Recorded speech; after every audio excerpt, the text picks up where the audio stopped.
itu di zaman sekarang memang penuh dengan fitnah. Maka itu sebelum saya akhiri, saya ingatkan satu hadis. Nabi pernah mengatakan, "Au kama qala Nabi sallallahu alaihi wasallam, sayati zamanun 'alan nas sanawatun khadda'at." Jadi kata Nabi alaihi salatu wasallam, akan datang kepada umat manusia ini satu zaman yang penuh penipuan dan kebohongan.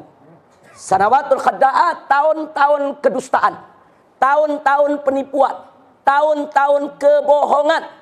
Kenapa bisa begitu? Beliau mengatakan, yusaddaqu fihal kadzib. Pembohong di zaman itu dipercaya. Wa yukadzabu bihas shadiq. Sedangkan orang yang jujur nggak dipercaya. Nggak sampai di situ. Wa yu'tamanu fihal kha'in. Pengkhianat dikasih amanat. Pengkhianat dikasih amanat buat mimpin, kan amanat tuh saudara. Sementara wa yukhawwanu fihal amin. Orang yang bagus bisa menjaga amanat, saudara, justru dikhianati, nggak dipercaya, nggak dikasih amanat. Kemudian beliau mengatakan wa yantiqu fihar ruwaibidah. Dan di zaman tersebut mulai berkicau para ruwaibidah. Sahabat bertanya, "Ma ruwaibidah ya Rasulullah?" Apa itu ruwaibidah ya Rasulullah? Nabi mengatakan ar-rajulu tafih fi amril ammah. Di riwayat yang lain as-safiyya takallamu fi amrin nas. Kata Nabi, ar-ruwaibidah itu adalah orang yang bodoh, enggak tahu urusan umat, sok bicara soal umat. Nih Nabi yang katakan nih, ruwaibidah saudara, enggak ngerti agama, sok bicara agama. Enggak ngerti tafsir, sok bicara tafsir. Enggak ngerti urusan umat, sok bicara urusan umat. Jujur, sekarang banyak gak yang begitu? Oh, luar biasa. Nabi udah kasih kabar, saudara, 15 abad yang lalu. Kalau Nabi memberikan kabar sedemikian rupa, itu untuk agar kita meningkatkan kewaspadaan, agar kita jangan terjebak.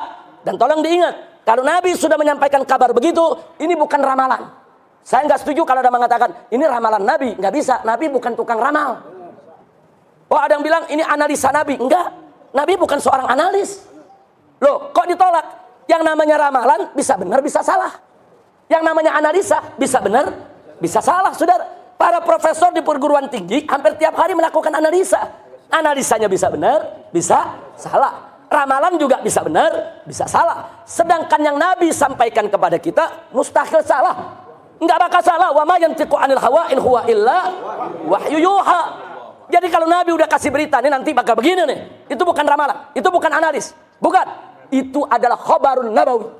Itu merupakan berita kenabian dan itu merupakan dalilun min dalailin nubuwah. Itu merupakan salah satu bukti dari bukti-bukti kenabian Sayyiduna Muhammad sallallahu alaihi wasallam. Nah, karena itu sekarang kita lihat saudara, yang jujur dianggap bohong, yang bohong dianggap jujur, yang khianat dikasih amanat. Yang mampu saudara amanat justru nggak dipercaya untuk diberikan amanat. Inna lillahi wa inna ilaihi rajiun. Ya termasuk yang di TV yang teriak-teriak, nggak boleh ada menafsirkan Al-Quran. Yang paham tafsir Al-Quran hanya Allah dan Rasul. Suruh dia ngomong mebeduk yang nggak bisa jawab. Kalau dia ngomong mebeduk nggak bisa jawab. Nah kalau dia ngomong sama Ustadz Abdullah Jaidi, Ustadz Zaid Bahmid, Ustadz Taufik ngomong sama kita, ya kita bisa jawab. Kita keruak mulutnya. Ngomong seenaknya, kalau ulama nggak boleh menafsirkan Al-Quran, berarti semua kitab tafsir mesti dibakar dong. Saudara, al-ulama warasatul anbiya. Ulama itu pewaris Nabi. Nabi itu punya tugas menjelaskan isi kandungan Al-Quran. Allah berfirman dalam Al-Quran kepada Nabi kita Sayyiduna Muhammad sallallahu alaihi wasallam, litubayyina linnasi ma nuzzila ilaihim.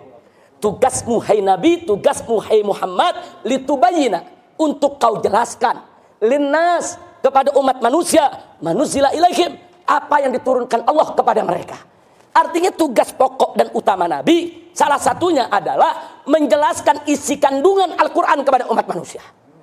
Itu peran tugas Nabi.